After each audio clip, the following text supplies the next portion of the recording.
अस्सलाम वालेकुम नाज़रीन, आप देख रहे हैं जोत न्यूज़ और मैं हूं एम ए लाड़िक डेली इशूज़ के साथ। नाज़रीन, पाकिस्तान बनने के बाद अब तक आज तक यानी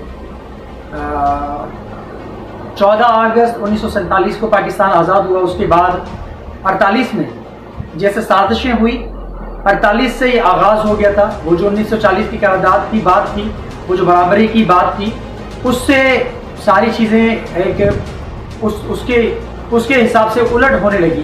तो 48 से पाकिस्तान में एक साजिशें शुरू हो गई थी।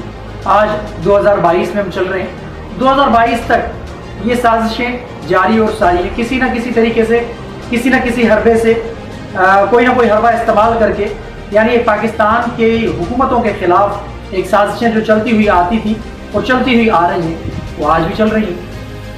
इसी हवाले से आज बात करेंगे। एक ऑडियो लीक भी आपके सामने रखेंगे, देखिएगा आप। इमरान खान साहब की हुकूमत जाने के बाद, यानी तहरीक अदम एतमाद कामयाब होने के बाद नई हुकूमत चल रही है मियां शहबाज शरीफ की। एक मखलूत हुकूमत है वैसे तो, क्योंकि ये पीडीएम की जमातों का एक मुश्तरका यानी एक हुकूमत चल रहा है ये पाकिस्तान के अंदर, ये चल रही है।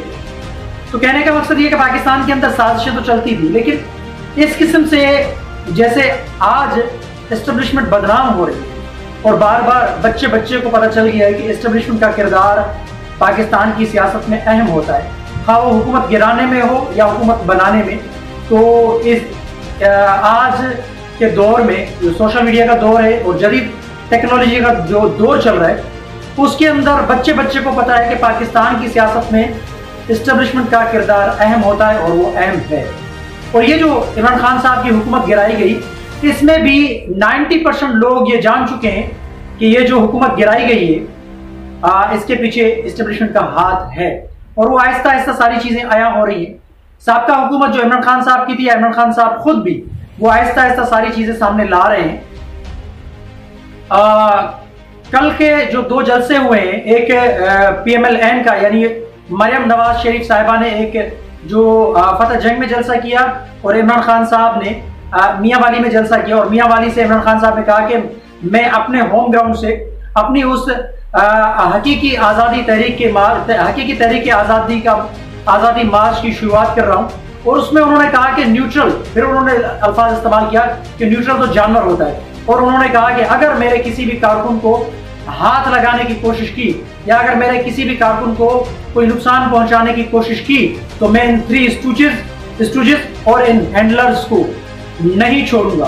तो जाहिर सी बात है, कौन है इस हुकूमत के पीछे आपको पता है। लेकिन बदकिस्मती से, जैसे मैंने कहा, पाकिस्तान बनने के बाद पाकिस्तान के अंदर तजुर्बात किए जाते हैं, वो तजुर्बात आज तक जारी हो सारी है। ये अभाम नहीं रहा इस चीज में कि आया कि एस्टेब्लिशमेंट का हाथ है या नहीं है, अमेरिकी साजिश हुई या नहीं। अगर अमेरिकी साजिश भी हुई तो अमेरिकी साजिश को कामयाब बनाने में कौन से हाथ शामिल है आप भी जानते हैं, मैं भी जानते हैं। और जैसे मैंने अपने शुरुआत इंट्रो में कहा कि आहिस्ते आहिस्ते वो सारी चीजें आया हो रही। इमरान खान साहब ने भी कहा और कल मरियम बीबी ने भी कहा, मरियम नवाज शरीफ साहिबा ने भी कहा कि अपना एक तकरीर की वजह से हुकूमत बेफेज हो गई और गिर गई और धड़ाम से गिर गई। तो आपको पता है कि फैज साहब कौन है, हमारे साबका DGISI के जो चीफ थे, लेफ्टिनेंट जनरल फैज हमीद साहब, उनका उन्होंने नाम लिया। तो फौज को सियासत में धकेला जा रहा है और फौज को सियासत में धकेलने की कोशिश की जा रही है। लेकिन बदकिस्मती से DGISPR भी ये मान चुके हैं। उन्होंने भी कहा था रिसेंटली, जो उनकी प्रेस कॉन्फ्रेंस हुई थी, प्रेस ब्रीफिंग हुई थी तहरीक अदम एतमाद के बाद, उन्होंने खुद कहा था कि माजी में हमारा फौज का किरदार रहा है सियासत के अंदर, लेकिन अब नहीं रहा। लेकिन बदकिस्मती से मैं फिर दोहरा रहा हूँ कि हमारी एस्टेब्लिशमेंट का किरदार आज भी पाकिस्तान की पॉलिटिक्स में जारी और सारी है। उसके साथ साथ धमकियां मिलती हैं लोगों को, ब्लॉगर को धमकियां मिलती हैं, सहाफियों को धमकियां मिलती हैं और उनके खिलाफ कार्रवाई की जाती है। माजी में हामिद मीर के खिलाफ मामला हुए और एक असद तूर थे, उनके खिलाफ या अपना जो मतीउल्लाह जान है उनके खिलाफ बहुत सारे ऐसे एंकर हैं जिनके खिलाफ कार्रवाई हुई, जिनको फोन कॉल्स आई और धमकियां दी गई। धमकियां कौन देते हैं, फोन कॉल्स कहां से आती है, आप सब भी जानते हैं, मैं भी जानता हूं अच्छे तरीके से। इसी धमकियों के हवाले से आज एक सोशल मीडिया पे बड़ी धूम चल रही है। उसकी एक ऑडियो क्लिप आपको मैं सुनाने जा रहा हूं। जो मशहूर एंकर पर्सन है इमरान रियाज खान साहब, वो ब्लॉगर भी हैं और समा टीवी पे वो प्रोग्राम करते थे, लेकिन समा टीवी पे उनके प्रोग्राम को बंद किया गया और उनको ऑफ एयर किया गया और वो जाहिर सी बातें करवाया गया। उनको धमकियां दी गई थी और उन्होंने दो और बात की है, कोई किसी इदारे का अफसर मेरे ख्याल से उनके साथ बात कर रहा है, तो वो ऑडियो लीक हुई है। ये वीडियो आप खुद सुनिए और उसके बाद आप कमेंट सेक्शन में इजहार कीजिएगा। पहले आप ये वीडियो ऑडियो कॉल जो है रिकॉर्ड है वो आप सुनिए, उसके बाद फिर बात करें। उन्होंने बकायदा लिखा एक एक पॉइंट, मुझे अभी तक उनका भी जवाब नहीं आया कि क्या हुआ। उस पर ये होता है, जहाँ तक मेरी जो असेसमेंट है ना, देखें आपके नाम से चीज़ें ऐसी तो चलती आती हैं, अल्टीमेटली फिर चीज़ क्या आती है कि आपके नाम को कोर्ट होता है, आपको अप्रोच किया जाता है। लेकिन इस वक्त जो सिचुएशन में ये जो पोस्ट है ना, इस पोस्ट पे भाईजान मैं तो हर वक्त हाजिर हूँ, लेकिन बात ये है कि मुझे प्रिएंटिव मेजर के तौर पे जब ये ऑपरेशन करना था ना, इन्होंने रजीम चेंज का फौज ने, तो उससे पहले ना प्रिएंटिव मेजर के तौर पे मुझे 4 मरतबा धमकी दी गई है पाक फौज की जानिब से। मैं इसको देखता हूँ, लेकिन अब मुझे ये वाली बात अब नहीं बता रहे। मैंने लिखवाई हुई है, ISI को भी लिखवाई हुई है और सेक्टर कमांडर के पास भी है, और इसके अलावा ये इंफॉर्मेशन DG ISPR के पास भी है और DGM के पास भी है, इन सबको दी हुई है। मैं इसको चेक करता हूँ अपने तौर पे, जो कहीं से राब्ता शाब्ता सेटअप होता है देखता हूँ। लेकिन सर हम आपसे डरते नहीं है, आपसे प्यार करते हैं, डरते नहीं है आपसे। इमरान भी मैं आपकी तरह का आदमी हूँ, डरते नहीं है आपसे, मैं आपको ये सच बता रहा हूँ। मैं आपकी तरह का आदमी हूँ, जान से मार देखें फर्स्ट ऑफ ऑल एक चीज को मुझे डरते नहीं है सर, डरते नहीं है। तो हमें उसने मुझे ना डराया फौज ने और मेरे साथ बदतमीजी की और यूनिफॉर्म्ड आदमी ने की। मुझे बड़ी मुझे सारी जिंदगी मेरे साथ पुलिस वाला ऐसे नहीं कर सका, कोई सियासतदान नहीं कर सका जो फौजी ने किया, और मैंने हमेशा फौजी की इज्जत की है। लेकिन यार मेरे साथ क्या किया है इन्होंने, देखो यार। इमरान भी देखें, मैं खुद और इसके बावजूद मैंने अभी तक सुनने ना भाई की बात प्लेटफॉर्म के ऊपर मैंने अभी तक किसी प्लेटफॉर्म के ऊपर ऐसी कोई बात की। इमरान भी मैं सुने करूंगा भी नहीं यार, मेरी फौज है। अरे बात सुने ना, बात सुने। देखिए मिसअंडरस्टैंडिंग और चीज़ है, मैं एक सोशल मीडिया के इन्फ्लुएंसर हूँ बहुत पुराना। अब मैं चीज़ों को, मैंने भी ये चीज़ कोट की, मैंने आपको कॉल किया ना कि भाई ये चीज़ आपके नाम से चल रही है। अब इस पे कम से कम आप मेरी रिक्वेस्ट पे, मैं भी एक पाकिस्तानी हूँ, every Pakistani respectable Pakistani like you as well, जहाँ हम चीज़ देखेंगे। देखिए मैं सोशल मीडिया का एक बहुत पुराने, मतलब आपको बता दिया कि मेरा बहुत पुराना सोशल मीडिया से लिंक है। सर ये बंदा आप पकड़ लें जो मेरे नाम से चलाया था, इसने थोड़ा अर्सा पहले पता क्या चलाया था, इसने थोड़ा अर्सा पहले चलाया था कि, और तब भी मैंने ISI को कहा था इसको पकड़ो। इन्होंने कहा था कि जनरल फैज अमीन की जगह पे आसिफ गफूर को ISI का DG लगाने का फैसला हो चुका है। अच्छा मैंने उस पर डिनाई दे दिया था ISI के कहने के ऊपर, लेकिन मैंने इनको उस वक्त भी कहा था, ये तकरीबन 1.25 साल पुरानी बात है, मैंने उस वक्त भी इनको कहा था कि यार फॉर गॉड सेक और ये बंदे पकड़ो, अल्लाह का वास्ता मेरी जान छुड़ाओ, मैं कब तक तुम लोगों की ये वो देता रहूंगा तरदीदें, और कई दफा दी हैं। उस दिन अलीम खान मेरे पीछे पड़ गया, आप मेरी भी तरदीद दें कि आप फेक अकाउंट से, मैं कहा यार फेक अकाउंट है मेरा, है ही नहीं भाई। तो मामला ये है कि मैं कब तक देता हूँ, आप मुझे भेज दें अभी वो स्क्रीनशॉट, मैं बता दूंगा कि यार मैंने ये खबर दी थी फेक अकाउंट है। अच्छा सुने मेरी बात सुने, मैं आपको देखें बताता हूँ, सोशल मीडिया के ऊपर देखें, आप टीवी से माशाल्लाह आ रहे हैं और अच्छे खासे आ रहे हैं, ठीक ठाक आपको दुनिया सुनती। पॉइंट यहाँ पे ये कि जब आपको कोई कॉल करके पूछे कि आपने किया, आपका ना कहना मैटर नहीं करता, आपका पोस्ट करना मैटर करता है, वो मानी रखता है। क्लियरेंस के लिए देखिए जुबान ज़रिए हम बात को देखा जाता है, आपकी आवाज़ है, आपकी जुबान है, आप एक चीज़ पोस्ट करते हैं, एक सेकंड के अंदर कम से कम भी तकरीबन 1300 आदमी आ जाते हैं ऑन बोर्ड सुनने के लिए, मैं देखता होता हूँ। तो ऐसे भी आप खुद पोस्ट कर दिया करें। मैं आपको अर्ज करता हूँ कि मेरे अपने अकाउंट से कोई भी चीज़ होगी उसके लिए मैं रिस्पॉन्सिबल होऊंगा। फेक अकाउंट जो भी करेंगे अगर वो मेरे मुल्क के लिए डैमेजिंग है तो मैं फौरन उसको रिस्पॉन्ड करूंगा।